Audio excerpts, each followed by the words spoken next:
maaha Slovenia ee waa Slovakia waana dal ku yaala bartamaha Yurub kaasoo la saaxiiba dhul dabiici ah oo soo jiidasho leh.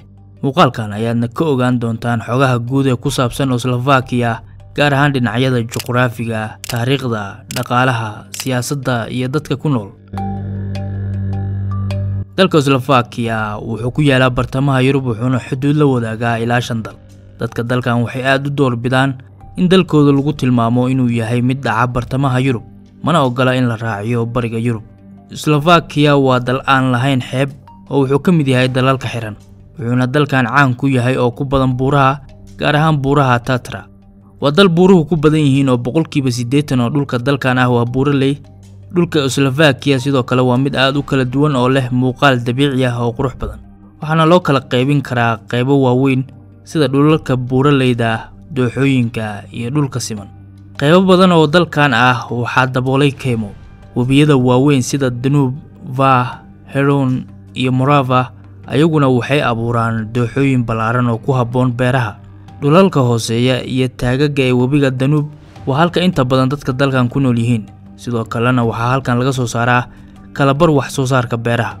dalkan wuxuu si weyn ugu faanaa quruxda dabiiciga ee dhulkiisa, wuxuuna leeyahay ilaa 9 beero qaran. intooda badanna waxaa laga helaa bartamaha dhulka dalkan ee buuraleyda ah. Slovakia waxay soo martay isbeddello taariikheed oo waaweyn, laga bilaabo boqortooyooyinkii hore ilaa xukunkii shuuciga iyo madaxbannaanideeda casriga ah. qarnigii 5aad dadka Slaviska ayaa bilaabeen inay degaan dhulka maanta la yiraahdo Slovakia, wuxuuna qarnigii 9aad uu dhulkan hoos tagay boqortooyadii Great Moravia. qarnigii 11aad Slovakia waxay hoos tagtay boqortooyadii Hungary. muddo qarniyo ah ayayna hoos joogtay, waxaana lagu daray boqortooyadii Austria-Hungary sanadkii 1867. kadib burburkii boqortooyadii Austria-Hungary ee dagaalkii koowaad ee adduunka, Slovakia waxay noqotay qayb ka mid ah jamhuuriyaddii Czechoslovakia, waxayna Slovakia jamhuuriyaddan kula midowday Czech Republic. intii lagu guda jiray dagaalkii labaad ee adduunka, Slovakia waxay noqotay dal hoostaga xulafadii Naaziga ee Jarmalka. dagaalkii labaad ee adduunka kadibna Slovakia dib ayay ugu noqotay Czechoslovakia oo markaasina noqotay jamhuuriyad hanti wadaag ah oo hoos tagta midowgii Soviet. 1989kii waxaa bilowday kacaan la magac baxay Velvet oo ay dadka Slovakia ku doonayeen in ay meesha uga saaraan xisbigii kaligitaliska iyo nidaamka shuuciga, wuxuuna kacdoonkan dhiigga ku daadan uu horseeday isbeddel dimuqraadi ah. Slovakia waxay noqotay dal madax bannaan 1 Janaayo ee 1993 kadib markii Czechoslovakia loo kala qaybiyay 2 dal oo kala ah Czech Republic iyo Slovakia.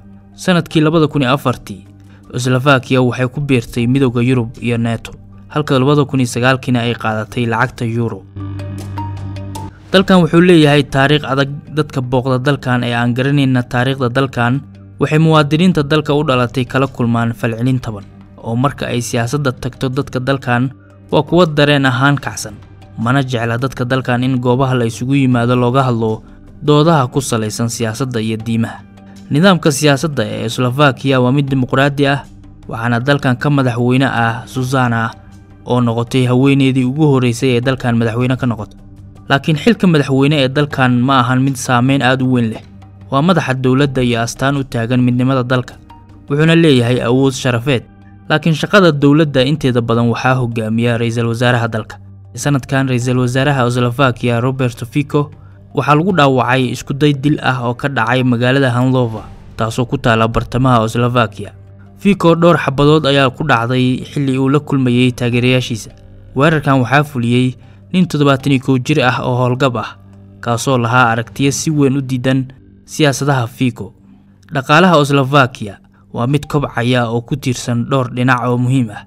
dhinacyada uu ku tiirsan yahayna waxaa ugu waaweyn sida dhinaca adeegyada, wax soo saarka beeraha iyo warshadaha. dalkan wuxuu si weyn ugu faanaa warshadihiisa baabuurta, kuwa farsamada iyo elektarooniga iyo warshadaha tamarta. magaalada ugu weyn dalkan waa Bratislava, sidoo kalena waa caasimadda iyo magaalada ugu muhiimsan Slovakia. waa xarunta siyaasadda iyo dhaqanka dalka, waxaana ku nool ku dhawaad 600,000 oo ruux.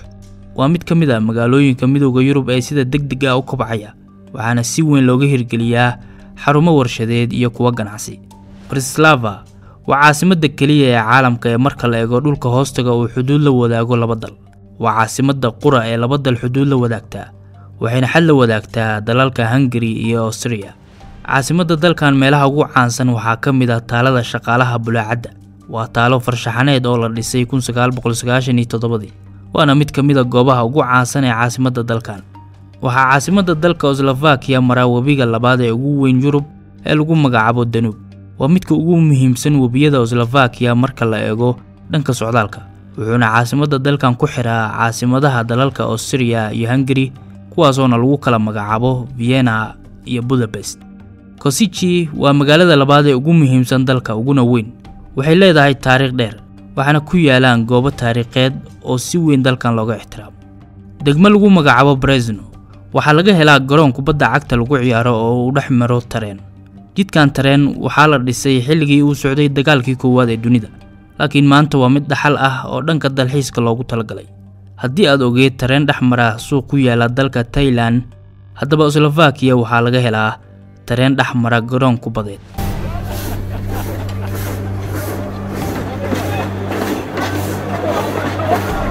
tirada guud ee dadka dalkan qiyaastii waa 5.5 milyan inta badan dadka dalkana waa Slovaks waxayna dadka dalkan ka yihiin 80%. Hungarianiska waa qowmiyadda labaad ee ugu badan dalkan waxayna u badan yihiin dhanka koonfurta gaar ahaan gobolada ku dhow xadka Hungary waxayna dadka Slovakia ka yihiin 8.5%. korarka dadka ee dalkan hoos u dhac ayaa ku yimid dhowrkii sano ee la soo dhaafay. dhalmadu hoos ayay u dhacday dadka dalkana in badan oo kamid ah waa ay gaboobeen in badan oo kamid ah dhalinta dalkana waa kuwa tiigsada dalalka kale ee midowga Yurub si ay u helaan shaqooyin fiican. dalkan wuxuu ka mid yahay dalalka midowga Yurub ka tirsan ee ugu cunsuriyadda badan mana ahan dal dadka madow laga soo dhaweeyo. luqadda rasmiga ah ee dalkan waxaa lagu magacaabaa Slovak waxaana ku hadlaan inta badan dadka dalkan. luqaddan waa mid ka mid ah luqadaha Slaafiga ah laakiin luqadda kale ee Slaafiga ah ee dadka Slovakia si fiican u fahmaan waa luqadda Czech. qiyaastii 60% ilaa 70% oo dadka dalkan ah waa Kirishtaan gaar ahaan waa Catholic Romana wuxuuna dalkan ku caan yahay kaniisadaha alwaaxda ka samaysan. cuntada qaran ee dadka dalkan sida weyn u jecel yihiin waxaa lagu magacaabaa halushki waa cunto laga sameeyay farmaajada idaha baradho iyo hilib doofaar waxayna dadka dalkan ka mid yihiin kuwa ugu cabista badan qamriga. xitaa haddii aad booqato qoys dalkan ku nool oo aad ka diido inaad qamriga la cabto waxaa laga yaabaa inay arrinkaasi u arkaan xushmad daro iyo inaadan ixtiraamin.